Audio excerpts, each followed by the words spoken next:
ప్రభు అయిన యేసుక్రీస్తు నామంలో మీకు అందరికి వందనాలు. దేవుని సిద్ధాంతం 6వ భాగం. ఈ 6వ భాగంలో దేవుని గురించి తప్పుడు అభిప్రాయాలను గురించి మనం నేర్చుకుందాం. ఖచ్చితంగా ఇక్కడ దేవుని గురించి కొన్ని సాధారణ తప్పుడు అభిప్రాయాలు ఉన్నాయి.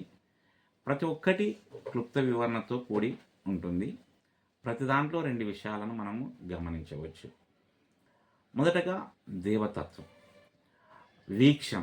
దేవుడు విశ్వాన్ని సృష్టించాడు, కానీ దాని కార్యకలాపాలలో జోక్యం చేసుకోడు. సమస్య.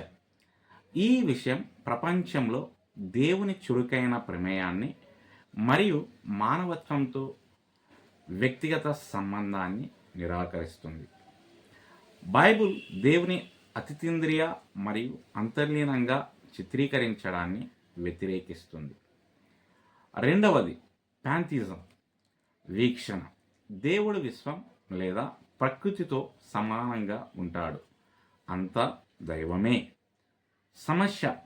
ఈ విషయం భగవంతుడిని సృష్టితో కలుపుతుంది.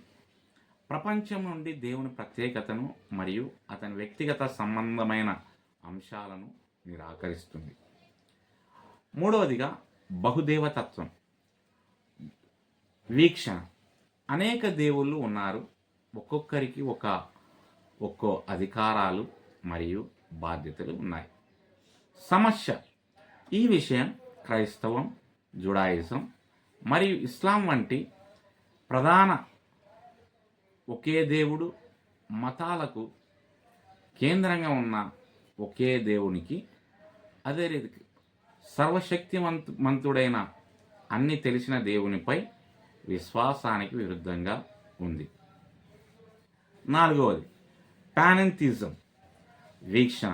దేవుడు విశ్వం కంటే గొప్పవాడు మరియు దానిని ఆవరించి ఉంటాడు, అయితే విశ్వం కూడా భగవంతునిలోనే ఉంది. సమస్య. ఇది దేవుని అంతర్లీనతను కొనసాగిస్తూనే భగవంతుడు విశ్వంపై ఆధారపడి ఉన్నాడని ఇది సూచిస్తుంది. ఇది దేవుని ఆసక్తిని మరియు స్వయం సమృద్ధి యొక్క సిద్ధాంతానికి విరుద్ధంగా ఉంటుంది. ఐదవది నాస్తికత్వం, వీక్షణ. దేవుడు లేడు. సమస్య. ఈ విషయం ఏదైనా దైవిక ఉనికిని తిరస్కరిస్తుంది. మతపరమైన బోధనలు మరియు దేవుని ఉనికి కోసం ఆస్తిక వాదనలతో విభేదిస్తుంది. ఆరవది ఆగ్నేయవాదం, వీక్షణ. దేవుని ఉనికి తెలియదు అన్నట్లుగా తెలుపబడుతుంది. సమస్య. ఇది పూర్తిగా తిరస్కరణను నివారిస్తుంది, అయితే ఇది దేవుని యొక్క ఖచ్చితత్వాన్ని లేదా జ్ఞానాన్ని నిరాకరిస్తుంది. ఇది బహిర్గతమైన సత్యం యొక్క మతపరమైన వాదనలతో విభేదిస్తుంది. ఏడవదిగా నైతిక చికిత్స దైవత్వం, వీక్షణ. ప్రజలు తమ గురించి మంచి అనుభూతిని కలిగించడానికి మరియు వారి ఆనందాన్ని నిర్ధారించడానికి దేవుడు ఉన్నాడు. సమస్య. ఇది దేవుని సహాయక వ్యక్తిగా తగ్గిస్తుంది మరియు సార్వభౌమ ప్రభువు మరియు న్యాయమూర్తిగా అతని పాత్రను బలహీనపరుస్తుంది. ఎనిమిదవది అహంభావం, వీక్షణ. మానవ అవసరాలు మరియు కోరికలను తీర్చడం దేవుని ప్రాథమిక ఆసక్తి. సమస్య. ఈ విషయం దేవుని స్వభావాన్ని వక్రీకరిస్తుంది. ఉద్దేశం మరియు సత్యం యొక్క అంతిమ మూలంగా ఆయనను గుర్తించడం కంటే మానవ ప్రయోజనాల కోసం ఆయనను తగ్గించడం. తొమ్మిదవది ప్రక్రియ వేదాంత శాస్త్రం, వీక్షణ.